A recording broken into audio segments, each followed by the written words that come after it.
বাবাকে কাছে পেয়ে ছেলে আর মেয়ের যে আনন্দ, এই আনন্দটুকু দেখার জন্যেই মনে হয় যে বাবার সার্থকতা। আসসালামু আলাইকুম।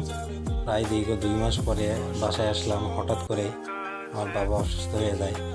এই 2 মাস পরে ছেলে আর মেয়ে বাবাকে কাছে পেয়ে যে আনন্দটুকু পেয়েছে, এখানেই মনে হয় যে বাবার সার্থকতা। আর মেয়েটা তো আমাকে দেখেই হতভম্ব হয়ে গেছে। এতদিন পরে হঠাৎ করে বাবাকে দেখছে, দেখে কি আনন্দ! এই দেখেন ছেলে আর মেয়ের আনন্দ।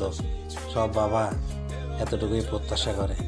অনেক দিন পরে বাসায় এসেছি এবং বাবাকে কাছে পেয়ে কি আনন্দটা নাই করতেছে, সেই আনন্দটাকে আরেকটু উপভোগ করার জন্যে আমার ছেলে মেয়ের কিছু মুহূর্ত আপনাদের মধ্যে শেয়ার করলাম। আর সেই আনন্দটাকে আরেকটু আনন্দময় করার জন্যে আমার ওয়াইফ তাদের 2 ভাই বোনের জন্য বিরিয়ানি রান্না করেছে। এবং আমার ছোটো মেয়েটার ডিম অনেক পছন্দ। ডিম দেখে সে খুশিতে আত্মহারা হয়ে গেছে।